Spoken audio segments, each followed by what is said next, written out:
आपण पाहताय न्यूज 18 लोकमत आणि आता जगभरातल्या अनेक महत्त्वाच्या बातम्यांचा घेऊयात वेगवान आढावा जगाच्या पाठीवर।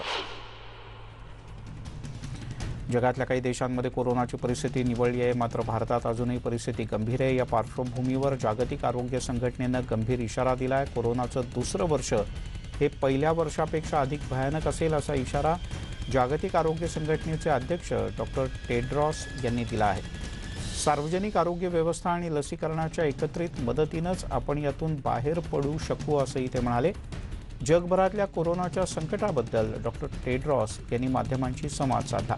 कोरोनामुळे आतापर्यंत जगभरात 33 लाख बळी गेले आहेत।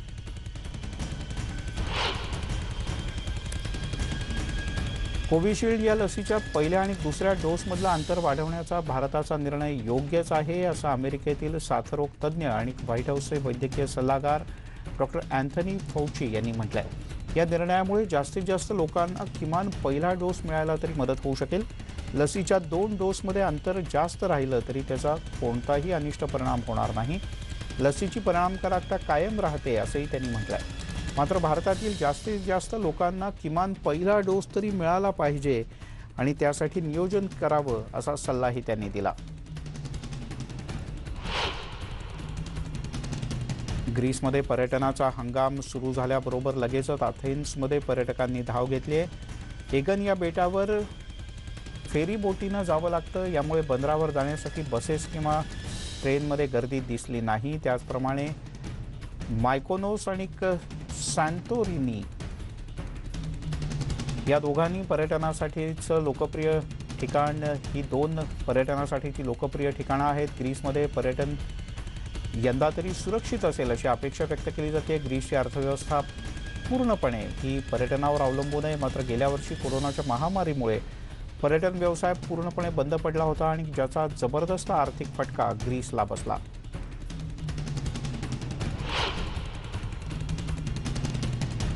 पोर्तुगालमध्ये पुढच्या सोमवारपासून हजारो ब्रिटिश पर्यटक परतू शकतात। पोर्तुगालमध्ये ब्रिटनच्या प्रवाशांना जाण्यासाठी आता परवानगी देण्यात आली आहे, परंतु पोर्तुगालमध्ये ब्रिटिश प्रवाशांना परवानगी देताना अनिश्चितता मात्र तुर्तास संपले। 17 मे पासून ब्रिटिश नागरिक अत्यावश्यक कारणाशिवाय सुद्धा इथे प्रवास करू शकतात असं पोर्तुगालच्या परराष्ट्र खात्यानं स्पष्ट केलंय।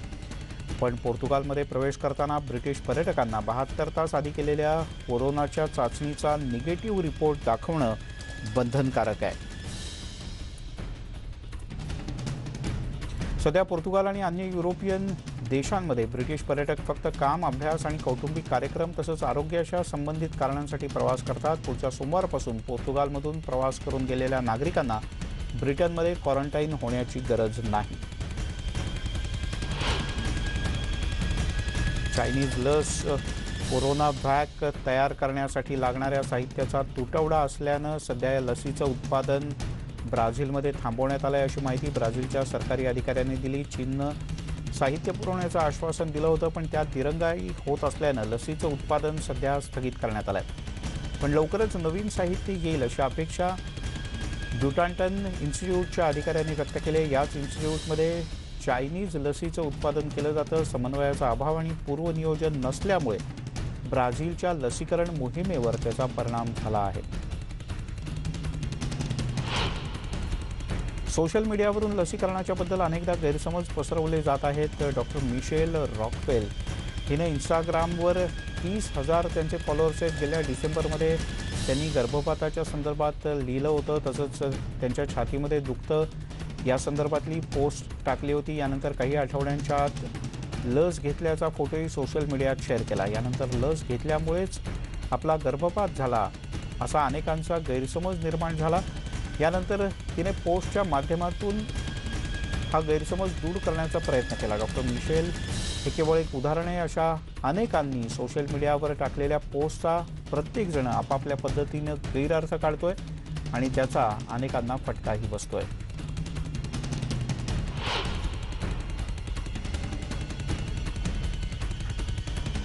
जर विमानातून प्रवास करणारे 5 पेक्षा जास्त प्रवासी पॉझिटिव्ह आढळले तर त्या एअरलाईन्सची फ्लाईट 2 आठवड्यांसाठी बंद करण्यात येईल असा आदेश चीनच्या नागरी हवाई खात्यानं दिला आहे। जर 10 पेक्षा जास्त प्रवासी पॉझिटिव्ह सापडले तर हे निलंबन 4 आठवड्यांसाठी असेल. सध्या चीनची हवाई सेवा 52 देशांसाठी खुली करण्यात आली. आतापर्यंत 487 विमानांवर अशा प्रकारची बंदी घालण्यात आली. बाहेरील देशातून येणाऱ्या रुग्णसंख्येत वाढ होत असल्यानं हा निर्णय घेण्यात आल्याचं चीनच्या वतीने स्पष्ट करण्यात आलं. जर्मनी आणि फ्रान्समध्ये लसीकरण मोहीम अत्यंत वेगानं सुरू आहे. कोरोनाचं संक्रमण रोखण्यासाठी जास्तीत जास्त नागरिकांचं लवकरात लवकर लसीकरण होणं गरजेचं आहे. यासाठी विविध देशांनी कंबर कसले. जर्मनीचाही त्यात समावेश आहे. एकाच दिवसात जर्मनीनं काल सर्वाधिक लसीकरण पूर्ण केलं. ही संख्या युरोपियन देशांमध्ये सर्वाधिक जास्त आहे. आतापर्यंत 1/3 लोकसंख्येचं लसीकरण जर्मनीत पूर्ण झालं आहे. काही आठवड्यात 18 वर्षावरील सगळ्याच जणांना लसीकरणासाठी प्रवृत्त केलं जाणार आहे. अद्याप 18 वर्षावर इथे लस उपलब्ध नाही. फ्रान्समध्ये लसीकरणाचा वेग वाढला आहे. इथे अनेक निर्बंध सुद्धा शिथिल करण्यात आले. रेस्टॉरंट बार खुलं करण्याची परवानगी पुढच्या आठवड्यात मिळेल अशी अपेक्षा आहे. लसीकरण केंद्रावर लसी मोठ्या प्रमाणात उपलब्ध करून दिल्या जात आहेत, पण तरीही मागणीपेक्षा पुरवठा कमी आहे. क्युबामध्ये शेकडो लोकांना लस द्यायला झपाट्यानं सुरुवात करण्यात आली आहे. अब्दाला आणि सोबेराना इथे 02 अँटीजन त्यासाठी वापरलं जात आहे. क्युबानं ही लस विकसित केली आहे. पूर्व हवानामधील एका क्लिनिकमध्ये दररोज 60 वर्षांपेक्षा जास्त वयाच्या 80 स्थानिकांना ही लस दिली जाते. दुसऱ्या लाटेबद्दल नेमकी माहिती उपलब्ध नाही. जी आहे ती अपुरी आहे असं आरोग्य विभागानं म्हटलं आहे. शनिवारपासून 18 वर्षांपेक्षा जास्त नागरिकांना पण 60 वर्षांखालील नागरिकांना लस देण्याचं काम युद्धपातळीवर केलं जाणार आहे. टोकियो ऑलिम्पिक आणि पॅराऑलिम्पिकमध्ये सहभागी होणाऱ्या ॲथलीट्स, कोचेस आणि रेफरी तसंच मान्यताप्राप्त माध्यमकर्मींच्या लसीकरणाला ब्राझीलमध्ये सुरुवात झाली. ब्राझीलचे आरोग्यमंत्री मार्सेलो क्युरेगा हे रिओच्या ब्राझिलियन आर्मी फिजिशियन एज्युकेशन स्कूलमध्ये स्वतः हजर होते. ब्राझीलमध्ये फायझरचे 4050 आणि सिनोव्हॅकचे 8000 डोस सध्या वापरले जाणार आहेत.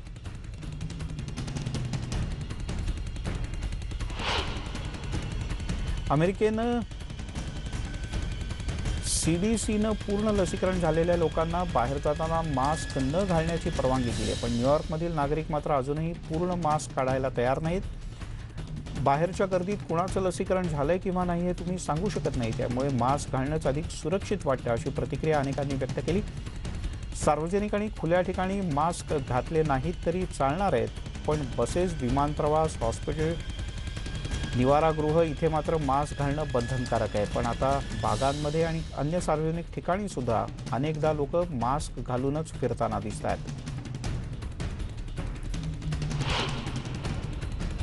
दुसरीकडे न्यू ऑर्लेन्समधील नागरिकांना अजूनही नवीन नियम गोंधळात टाकणारे वाटतात.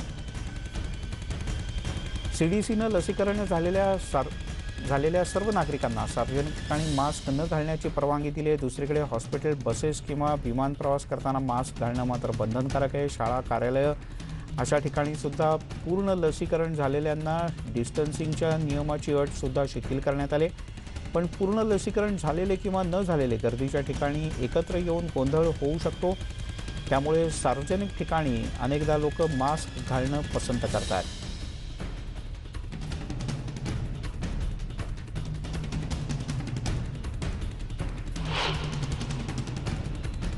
भारतामध्ये सापडलेल्या कोरोनाच्या नव्या स्ट्रेनची ब्रिटनमध्ये रुग्णसंख्या वाढते आहे. इंग्लंडच्या उत्तर पश्चिम भागात ही रुग्णसंख्या झपाट्यानं वाढत असल्याचं बोललं जात आहे. सोमवारपासून लॉकडाऊनचे नियम शिथिल करण्यात येणार आहेत, त्यामुळे या संख्येत आणखीन वाढ होण्याची भीती व्यक्त केली जाते.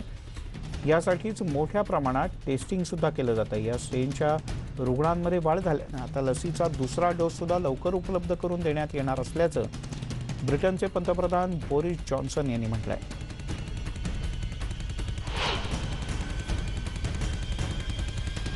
अनेक देशांमध्ये लसीकरण मोहिमेला आता वेग आलेला आहे. कोरोना संक्रमणापासून नागरिकांना सुरक्षित ठेवण्यासाठी कोरोना प्रतिबंधक लस देण्यात येते. अमेरिकेत सध्या अल्पवयीन मुलांचं लसीकरण करण्यात येत आहे. शुक्रवारी दक्षिण कॅलिफोर्नियामध्ये अनेक लहान मुला-मुलींना लस देण्यासाठी आपापले आईवडील घेऊन आले होते. दरम्यान लॉस एंजलिस काउंटीनं गुरुवारी 12 ते 15 वयोगटातील मुलांना फायझरची लस देत असल्याचं म्हटलंय आणि हे लसीकरण सुरूही झालंय. पोलंडमध्ये तब्बल 7 महिन्यानंतर पहिल्यांदाच बार, रेस्टॉरंट आणि पब पुन्हा एकदा सुरू झालेत. यावेळेला बार आणि रेस्टॉरंटमध्ये नागरिकांनी मोठी गर्दी केली होती. कोरोनामुळे लागू करण्यात आलेल्या लॉकडाऊनमुळे 7 महिन्यांपासून बार आणि रेस्टॉरंट तसंच पब पूर्णपणे बंद ठेवण्यात आले होते. अखेर पुन्हा एकदा हे सगळं ग्राहकांच्या सेवेसाठी खुलं करण्यात आलंय. पोलंडमधल्या नागरिकांनी सुद्धा स्वाभाविकपणे हॉटेल्समध्ये आणि रेस्टॉरंटमध्ये मोठी गर्दी केल्याचं पाहायला मिळालं.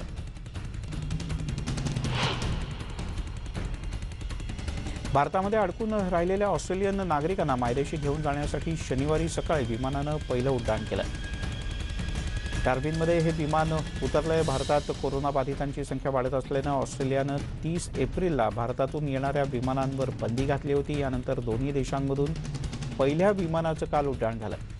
पहिल्या उड्डाणामधून जवळपास 80 नागरिक आपापल्या गावी ऑस्ट्रेलियामध्ये परतले आहेत अशी माहिती स्थानिक माध्यमांनी दिली. दरम्यान 150 नागरिक या विमानातून डार्विनला येणार होते, परंतु यापैकी काही नागरिकांचा रिपोर्ट पॉझिटिव्ह असल्यामुळे त्यांना प्रवास करण्यासाठी परवानगी देण्यात आली नाही. इस्रायल आणि हमास यांच्यात शुक्रवारी सुद्धा हिंसाचार सुरूच होता. अतिरिक्त सुरक्षा दलाचा कडक बंदोबस्त तैनात असतानाही लॉर्डच्या फ्लॅश पॉइंट शहरामध्ये यहुदी आणि कारबानमध्ये हिंसाचार झाला आहे. दोन्ही गट एकमेकांसमोर आले आणि परस्परांवर हल्ले करण्याचा प्रयत्न झाला. या हिंसाचारामुळे इस्रायल आणि हमासमध्ये 2 दशकांपासून अधिक काळ काहीशी शांतता होती, पण आता या संघर्षाला हिंसक वळण मिळालंय.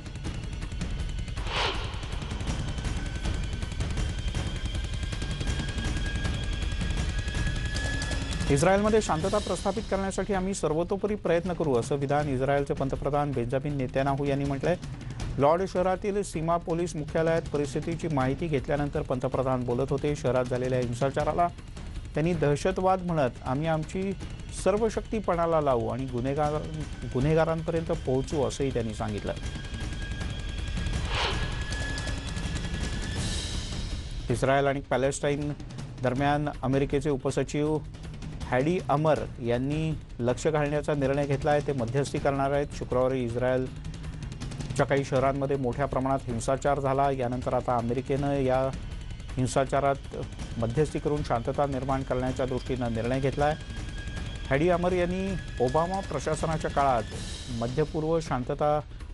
मध्यपूर्वेच्या देशांमध्ये शांतता निर्माण करण्यासाठी शांतता दूत म्हणून काम केलं होतं. तणाव आणि हिंसाचार कमी करण्यासाठी इस्रायल आणि पॅलेस्टाईनी अधिकाऱ्यांवर दबाव टाकण्यात येणार असल्याचंही यापूर्वीच अमेरिकेचे परराष्ट्र मंत्री अँटनी ब्लिंकेन यांनी स्पष्ट केलं होतं.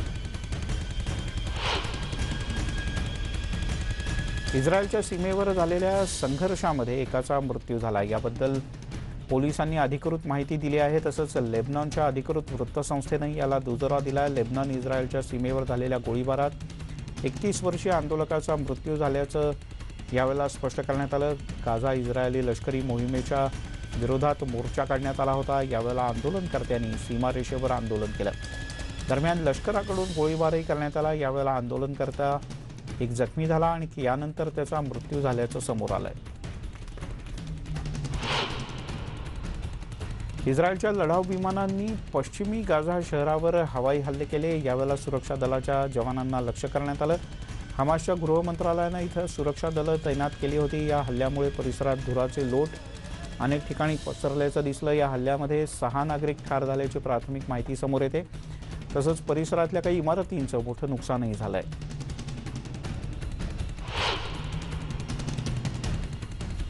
इस्रायलनं केलेल्या हवाई हल्ल्यांमुळे गाझा शहराचं मोठं नुकसान झालंय. तर या हल्ल्यात 7 पॅलेस्टाईनी नागरिक ठार झाल्याची माहिती मिळते. शनिवारी पहाटे हा हल्ला करण्यात आला. एकाच एअर स्ट्राईकमध्ये गाझाचं मोठं नुकसान झाल्याचंही यावेळेला स्पष्ट करण्यात आलं. सध्या कोसळलेल्या घरांच्या ढिगाऱ्याखालून नागरिकांना बाहेर काढण्याचं काम सुरू आहे. बचावकार्य युद्धपातळीवर करण्यात येत आहे. स्थानिक अडकलेल्या रहिवाशांना कोणताही इशारा न देता 3 मजली इमारतीसह विविध ठिकाणी हवाई हल्ले करण्यात आले अशी माहिती प्रत्यक्षदर्शींनी दिली. आता बचाव पथकाकडून नागरिकांचे मृतदेह बाहेर काढण्याचं काम सुद्धा सुरू आहे.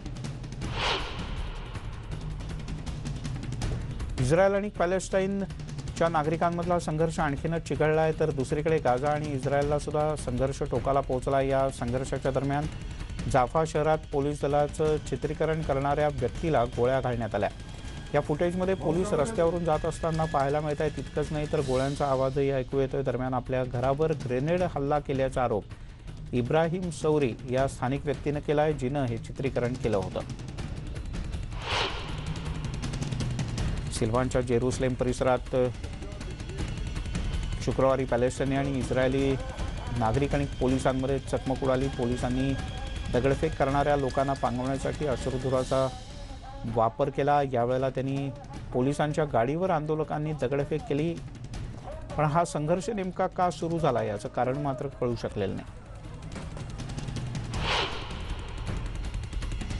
इस्रायल आणि ज्यू समुदायाशी एकता दर्शवण्याकरता जर्मन राजकीय नेते शुक्रवारी बर्लिनमध्ये झालेल्या समन्वय कार्यक्रमात मोठ्या संख्येनं उपस्थित होते. इस्रायली हवाई हल्ल्याच्या निषेधादरम्यान 2 जर्मन सभास्थानांवर हल्ला झाल्यानंतर हा कार्यक्रम पार पडला. यावेळेला ग्रीन पक्षाच्या उमेदवार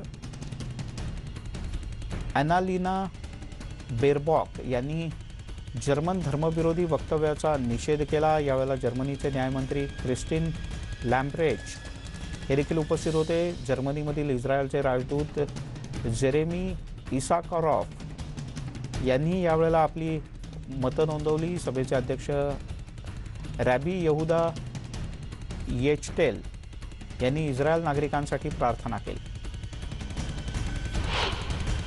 चीनचे राष्ट्राध्यक्ष शी जिनपिंग यांनी गुरुवारी मध्य चीनच्या हेनान प्रांतातल्या नानयांग शहरामध्ये दक्षिण ते उत्तर पाणी प्रकल्पाची पाहणी केली. यावेळेला शी जिनपिंग यांनी जलवळण प्रकल्पाच्या बांधकामाविषयी सुद्धा माहिती घेतली. या प्रकल्पामुळे उत्तर चीनमधल्या पाण्याची टंचाई दूर होणार आहे. सगळी गरज लक्षात घेता नियोजनपूर्वक पाण्याचा पुरवठा केला जावा अशी सूचना शी जिनपिंग यांनी अधिकाऱ्यांना केली. गाझा इस्रायली मोहिमेच्या विरुद्ध मोर्चे बांधणीसाठी लेबननहून निघालेल्या आंदोलकांच्यावर इस्रायलच्या संरक्षण दलानं गोळीबार केला. इस्रायलनं गोळीबारातून आंदोलनकर्त्यांना इशारा दिल्याचं बोललं जातं आहे. निषेध आंदोलन करण्यासाठी दोन्ही देशांना सुमारे 2 डझन पॅलेस्टाईन आणि लेबनीज तरुण सीमारेषेवर पोहोचले होते. दोन्ही देशांना विभक्त करण्याची मागणी हे आंदोलनकर्ते करत राहिले. इतकंच नाही तर त्यात सामील झालेल्यांमध्ये काही आंदोलनकर्ते सीमा ओलांडून इस्रायलमध्ये गेल्याचं सुद्धा सैन्याकडून सांगण्यात आलं. यावेळेला सीमारेषेवर आंदोलनकर्त्यांनी तोडफोड करण्याचा प्रयत्न केला आणि काही ठिकाणी आगही लावली.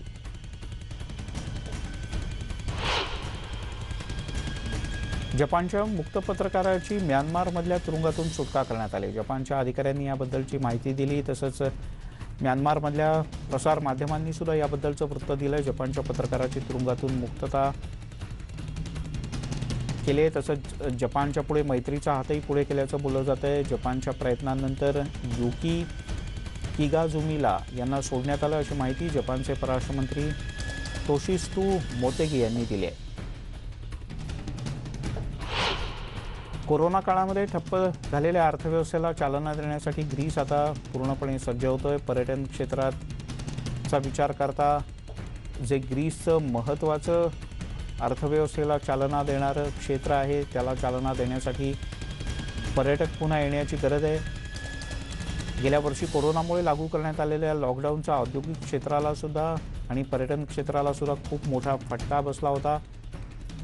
75% औद्योगिक क्षेत्र या कोरोनाच्या काळात प्रभावित झालं होतं. एका वाघाची मालकी असणाऱ्या व्यक्तीच्या विरोधात शुक्रवारी न्यायालयात खटला दाखल करण्यात आला. वाघ बेपत्ता झाल्याचा आरोप यावेळेला ह्युस्टन यांच्यावर पोलिसांनी केला. तसंच जामीन रद्द करण्याची मागणी सुद्धा वकिलांकडून करण्यात आली. या आठवड्यात अटकेपासून सुटका करून घेण्यासाठी तात्पुरता त्यांना न्यायालयानं दिलासा दिला आणि जामिनावर मुक्तता केली. 2021मध्ये चक्रीवादळ हंगाम सरासरीपेक्षा अधिक असेल असं राष्ट्रीय चक्रीवादळ केंद्राचे संचालक ग्रॅहम यांनी म्हटलंय. चक्रीवादळाच्या हंगामापूर्वी 6 वर्ष सातत्यानं सर्व प्रणाली विकसित करण्यात आल्या आहेत असंही त्यांनी नमूद केलं. दरम्यान यावेळेला त्यांनी वातावरणातील बदलांवरही भाष्य केलं. वातावरणातल्या बदलांमुळे यंदाचा चक्रीवादळांचा कालावधी वाढला आहे, तसंच काही ठिकाणी चक्रीवादळाचं प्रमाणसुद्धा वाढलं आहे, असंही तज्ज्ञांच्याकडून नमूद करण्यात आलं.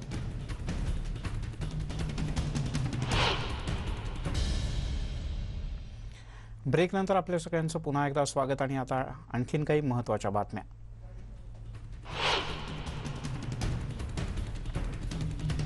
मुसळधार पावसानं ॲमेझॉन नदीकाठी असलेल्या काही शहरांना चांगलंच झोडपून काढलं. शहराच्या अनेक भागात रस्ते, घरं पाण्यानं वेढली गेले, तर काही घरातही पाणी शिरलं. नदीकाठच्या काही भागात पुढचे काही दिवस अशाच प्रकारचा मुसळधार पाऊस पडत राहील, अशा प्रकारचा अंदाज हवामान विभागानं वर्तवला आहे. प्रशासनाच्या प्राथमिक अंदाजानुसार सुमारे 20,000 नागरिकांचं तात्पुरतं स्थलांतर करण्यात आलं आहे. साचलेलं पाणी बाहेर काढण्यासाठी सध्या कर्मचारी युद्धपातळीवर काम करत आहेत. महापौर ॲमेझिनो मेंडेस यांनी आपत्कालीन स्थिती जाहीर केली.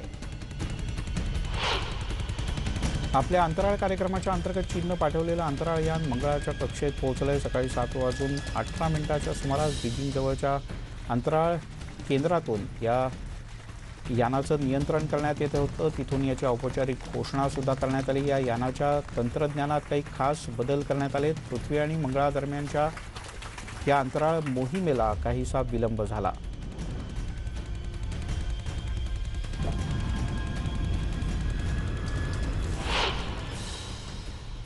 यासोबत या बुलेटिनमध्ये इथे थांबूयात. सर्व प्रकारच्या ताज्या अपडेट्ससाठी news18lokmat.com या आमच्या वेबसाईटला लॉग ऑन करा. फेसबुक आणि ट्विटरवर फॉलो करा.